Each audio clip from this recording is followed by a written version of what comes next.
Welcome into the Extra Point. I'm Jim Funderburg.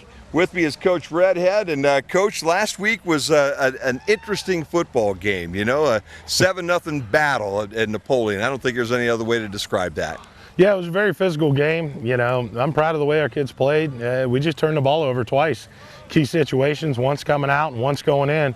You know, that it happens. And, you know, the thing is to remember, yeah, we may be 0-3, but the kids are playing hard, you know, and I can build on that. Yeah. At the end of the game, when you got done with that football game, you had them all huddled in and everything. You were talking quite a bit down there. What were the kind of things that they were hearing out of your mouth at the end of that football game? Well, I told them I was proud of them, and you know, the community should be too. We went and played a tough football team, 7-0. And, you know, yeah, we got to get better on offense, and we got to put the ball in the end zone. But, you know, I told them, don't hang your heads and don't get too upset. You know, don't cry. You guys should be proud of the effort that you gave and, you know, playing the whole game and playing hard. You know, you can't coach effort. You know, I can coach X's and O's and blocking and tackling, but I can't coach that effort, you know, and that's something kids got to have, and our kids have it. And that's what I focused on because, you know, they battled all game long.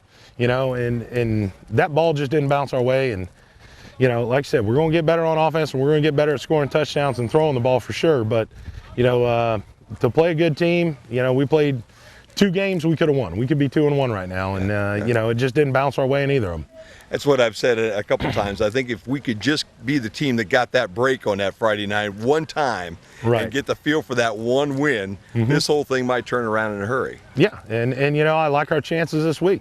You know, we make our own luck. You know, kids have come and we worked real hard this week.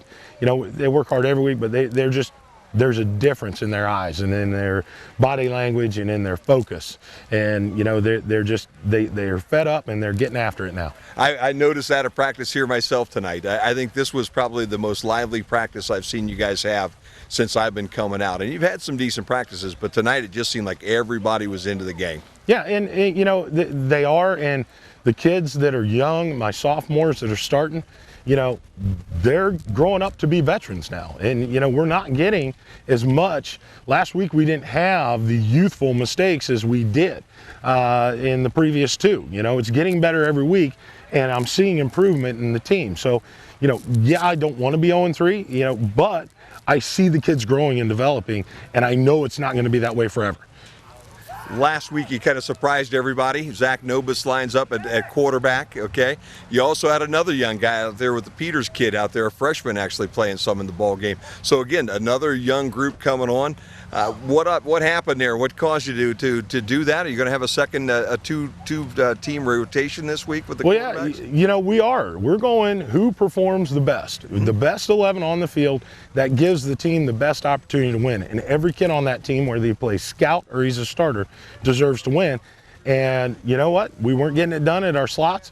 We pulled the freshman up, and he played, you know, very, very well for his youth. You know, got in there, went hard. You know, Nobis, same thing, you know, managed the offense well. We're working on the passing game with both our Qs because that's where we've been struggling.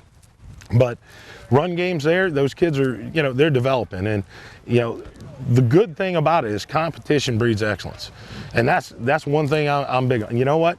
The best guy's going to get that spot, and I want you to give your best effort to win it. So that way, it's something you've won and you've earned. It's not given. Because nothing in life's given to you. Yeah, no doubt about that. Well, we put the first 3 behind us. We're going to start into league play, and we're going to come back here on the Extra Point, powered by Tompkinson BMW, right after this timeout.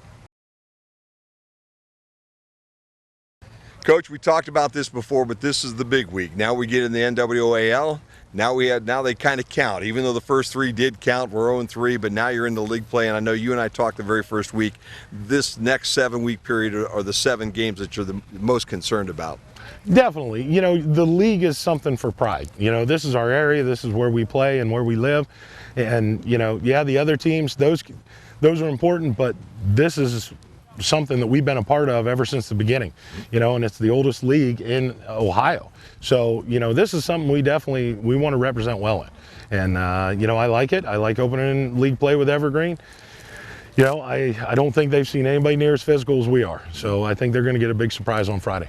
3-0, but you look at them, Ottawa Hills, Montpelier, and Otsego are the 3 teams that they've beaten so far this year. None of those are going to strike fear in the hearts of most guys on a Friday night. So as you said, we might be the toughest team that they've seen. What's going to be the key tonight to be able to attack these guys and beat these guys? What have you seen on tape? Number one, ball security. We have to hold on to the ball. We're going to pound it. I'm going to say that right now. We're going to come right at them, and we're going to run right at them. And, we've got a good back. Damon Belts had 106 yards last week. Did very, very well. So we're going to keep feeding our horse. And we're also going to use the play action game, some short passing game, get some confidence with cues, keep them off balance, and then get right back into pounding it. Control it, keep their offense off the field. Their defense isn't all that great. Their offense, it's not a gimmick, but it's spread, flip it everywhere, and hope somebody loses somebody in coverage. And I've seen that a couple replays with the little flanker reverses and all types of things, misdirection as much as they possibly can, trying to trick you a little bit. Yeah, and I'm still old-fashioned pound it football wins games. It does. We played 3 good opponents. But, now we're in our league, and I think we can be very competitive in our league with this style of play and this mentality. And that's one thing. This is a more physical Bryan team than we've had in the past few years, probably since that really good team.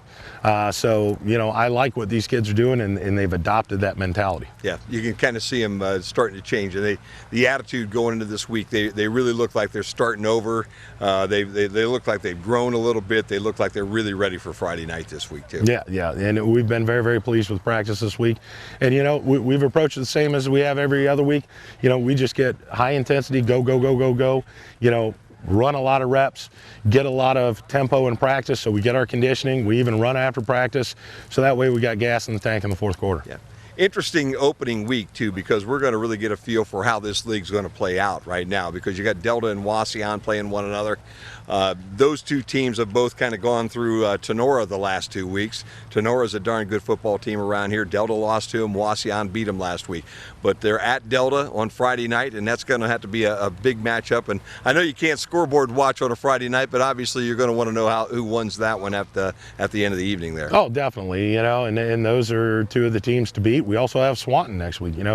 One thing I've noticed about this league this year is there's no bottom. Okay, there is no bottom. All the teams are really at a high competitive level, and it's going to be a dogfight in there. Even for the middle, and in the top, there's some top level teams. There's some middle level. There is no floor mat, so it's going to be interesting these next 7 games, and that's why we coach and the kids play, and that's what makes it exciting. Hard to imagine we've got 3 of them under our belt already, isn't it? It's flying by. It's flying by. Just the other day I was climbing in a moving truck and driving north, and now I'm, almost 6 weeks, actually 6 weeks into season, and getting ready to play a 4th game. It's hard to believe. And last week, because of the running game, that had to be one of the quickest games I've ever seen. That thing just seemed like we almost had a running clock going that whole night or something. We looked down at our watch and said, it can't be over yet, Yeah. It was a quick ball game. Both teams were committed to the ground game, and, we had both moved it well, and, like I said, I think we even won the stats, with rushing and things. It's just, got to put up points on the board, and that's our focus this week. I think if I was disappointed with anything, one thing, and again, they're kids, right down at the end, man, that jumping off sides on that 4th down had to have everybody pulling their hair out, I would think. Yeah, it's frustrating, especially for the young man. And, I pulled him aside and I said, listen, that game wasn't decided on that play. Oh, sure. Yes, no. It would have given us another run at it, but it wasn't decided on that play. So you can't beat yourself up because he had played tremendously the entire night before. I think Brant's played had a darn good year, really, if you look at it. I'm not going to sum his career up, and I'm never going to pin a loss on a kid. If anything, it's on me because we didn't score. Yeah. And I called the plays. And the biggest thing is I just don't keep your head up, man. You played hard tonight. I'll take what you gave me. Yeah. Good and the bad. We still love them. Yeah, no doubt about that. Well, maybe this is the week the ball bounces our way and we get that first win. It's gotta. One of these days, huh? The rabbit's foot and 4-leaf clover. I got it all in my pocket on Friday night. Fantastic.